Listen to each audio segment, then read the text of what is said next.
Shalom, selamat pagi, salam sejahtera bagi saudara yang dikasihi Tuhan. Dimanapun kita berada, kiranya tetap penuh semangat, karena kasih Tuhan senantiasa menyertai. Saudaraku, marilah kita merenungkan firman Tuhan yang selalu menjadi kekuatan dan sumber pengharapan kita di dalam menjalani kehidupan, di dalam melakukan segala pekerjaan. Marilah kita berdoa. Ya Allah Bapa yang kami sembah dalam Yesus Kristus, terima kasih Tuhan untuk pagi yang baik ini.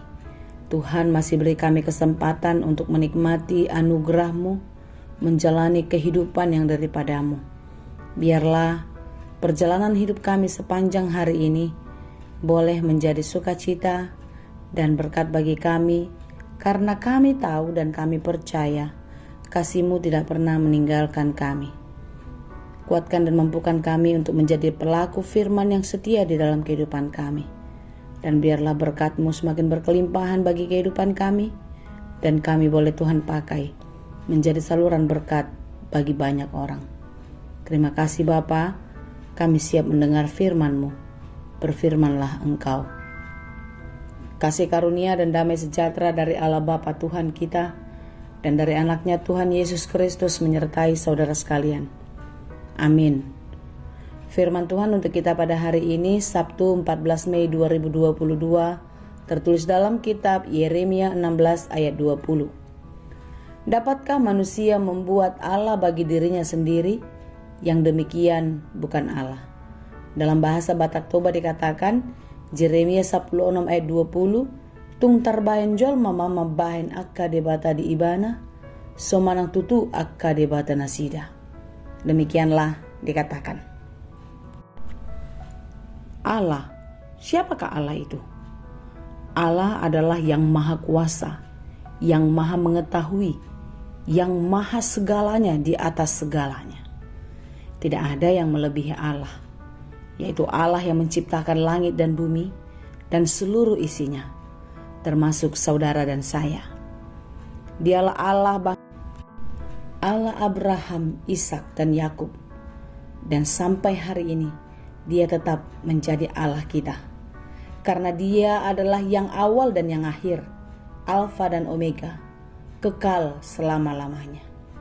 Saudara-saudara yang dikasihi Tuhan, Allah memenuhi segala yang kita perlukan. Allah mencukupkan apa yang kita perlukan. Allah memberi apa yang kita minta. Tetapi kenapa sering sekali kita tidak mengingat kembali akan kasih karunia Tuhan dalam hidup kita? Seperti sejarah kehidupan bangsa Israel. Berulang-ulang Allah mengasihi mereka. Berulang-ulang Allah menolong dan melindungi mereka. Sejarah terbesar pertolongan Tuhan yang nyata dalam kehidupan bangsa itu adalah bagaimana mereka keluar dari tanah Mesir. Bagaimana penyertaan Tuhan di dalam kehidupan mereka. Ketika mereka lapar diberikan manna, diberi burung puyuh. Ketika mereka haus mereka diberikan air, dan air yang rasanya manis. Ketika mereka kepanasan, Tuhan menurunkan tiang awan. Ketika mereka kedinginan, Tuhan menurunkan tiang api. Pagi, siang, dan malam, penyertaan Tuhan tidak pernah berhenti dalam kehidupan mereka. Tetapi mengapa bangsa itu masih terus berkhianat dan menduakan Tuhan di dalam hidupnya? Saudara-saudara yang dikasihi Tuhan, lihatlah apa yang dilakukan oleh bangsa Israel, sehingga Allah akan menjatuhkan hukuman kepada mereka. Sama seperti anak kita, ketika kita menasehati mereka agar tidak berbuat jahat, berbuat nakal, tetapi mereka berulang-ulang melakukannya, tentu orang tua yang baik harus memberikan sanksi bagi anaknya, agar anaknya tahu kalau apa yang dia perbuat itu tidak benar, sehingga orang tua bertanggung jawab untuk meluruskan, untuk memperbaiki kehidupan anak-anaknya. Saudara-saudara yang dikasihi Tuhan, sebagaimanapun hebatnya Tuhan bagi bangsa Israel, seperti apapun karya besar yang dikerjakannya, bangsa itu tetaplah menjadi bangsa yang tegar tengkuk, keras kepala, susah diatur, sehingga mereka terus dan terus mengulangi kesalahan yang sama, yaitu menduakan Tuhan. Hukum Taurat yang kedua dikatakan, jangan perbuat bagimu patung yang menyerupai apapun. Jangan perbuat bagimu apapun itu. Karena apa yang diperbuat oleh manusia, patung-patung, berhala-berhala yang dijadikan Allah oleh manusia itu tidak berdaya. Itu tidak bisa menolong dan menyelamatkan umatnya. Itulah sebabnya dikatakan dalam renungan kita ini, dapatkah manusia membuat Allah bagi dirinya sendiri? Kalau manusia mencoba-coba untuk melakukannya, maka dia akan binasa. Apa dikatakan Allah lagi?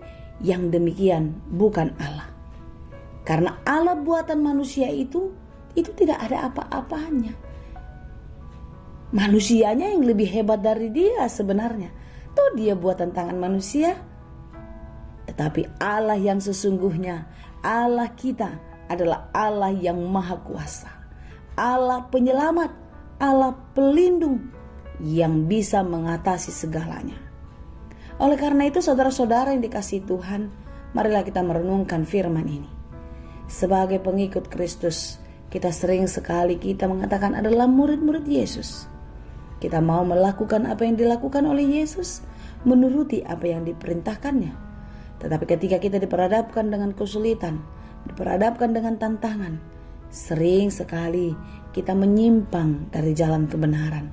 Kita terkadang seperti bangsa Israel kala itu, mencari solusi, mencari pendapat, mencari jalan keluar dari tempat-tempat yang bukan dari Allah.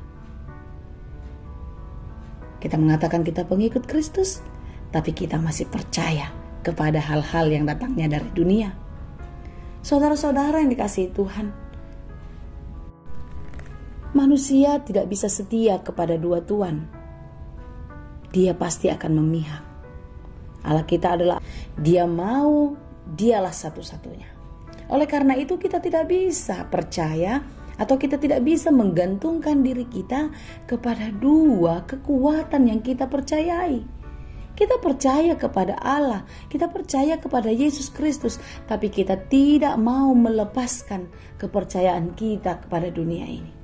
Lihatlah apa yang dituliskan dalam Matius 6 ayat 24. Tak seorang pun dapat mengabdi kepada dua tuan, karena jika demikian, ia akan membenci yang seorang dan mengasihi yang lain.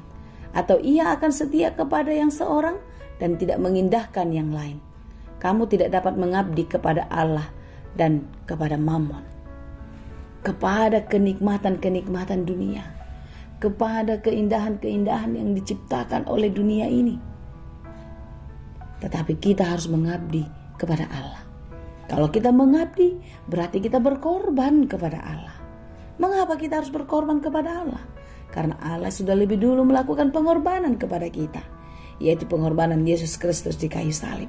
Tidak ada lagi yang meragukan, tidak ada lagi yang menandingi, yang mengimbangi kebaikan dan kemurahan Tuhan dalam kehidupan kita. Oleh karena itu saudara-saudara yang dikasihi Tuhan, hendaklah kiranya kita tetap setia kepada Allah. Apapun yang terjadi dalam hidupmu, bersandar dan berserahlah hanya kepada Dia. Jangan sandarkan harapanmu kepada dunia. Jangan letakkan harapanmu kepada kekuatan-kekuatan yang datangnya daripada dunia ini. Tetapi letakkanlah harapan dan sandarkanlah hidupmu hanya di dalam tangan Tuhan, karena Dialah satu-satunya sumber kekuatan, sumber kehidupan dan keselamatan bagi kita. Kiranya kita dikuatkan dan dimampukan untuk tetap setia di dalam Tuhan. Tuhan Yesus memberkati. Amin. Terima kasih Tuhan untuk firman-Mu. Biarlah di dalam firman-Mu kami semakin teguh dan taat kepadamu. Mampukan kami Tuhan untuk menjadi anak-anak-Mu yang setia, selalu mengikuti apa yang Tuhan kehendaki. Apapun yang terjadi, Engkaulah penolong kami. Engkaulah pelindung kami. Engkaulah tempat kami satu-satunya memperoleh sukacita dan damai sejahtera. Terima kasih Tuhan. Hanya di dalam Yesus kami berdoa. Anugerah Tuhan kita Yesus Kristus, kasih karunia Allah Bapa dan persekutuan Roh Kudus, itulah kiranya yang menyertai dan memberkati kamu sekalian.